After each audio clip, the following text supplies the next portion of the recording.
Good morning, this is T. Reese reporting live for Del Valle News, talking about what's trending in the school. Some people are getting misunderstood about our topic, so that's why we run around and interview plenty of people.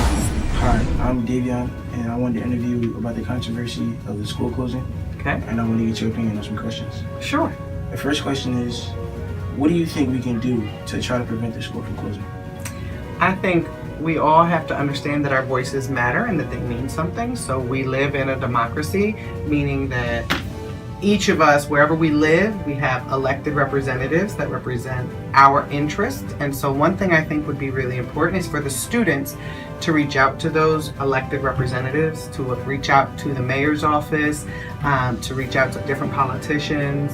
And their contact information is on the internet. You can say, this is my address, who represents me?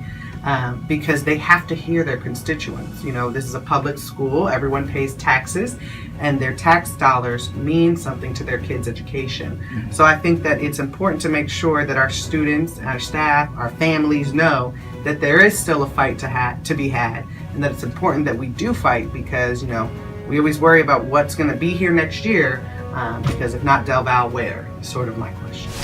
So you're saying that you feel as students we should use our voice to keep the school open? Absolutely. And so the reason why is because, you know, this year we had a large influx of kids who came from other schools, a lot of people who came from the neighborhood schools, you know, and a lot of parents and families have said the same thing. Oh, well, when I was at King, when I was at Franklin, when I was at Edison, when I was at this school, whatever school it is, I was able to do whatever I wanted. Kids did this, there were fights every day. And, you know, I will say I've been here 5 years. I've been a teacher, I've been a dean, you know, and in the last 5 years, I can say we're not a perfect school. Things happen in the building, but we try really hard to do what's best for kids. We care about kids. I think that every child in this building knows that the adults here care about them. And so my worry is not for the adults in the building because, you know, at the end of the day, I'll be fine if this place closes down in terms of my professional responsibilities.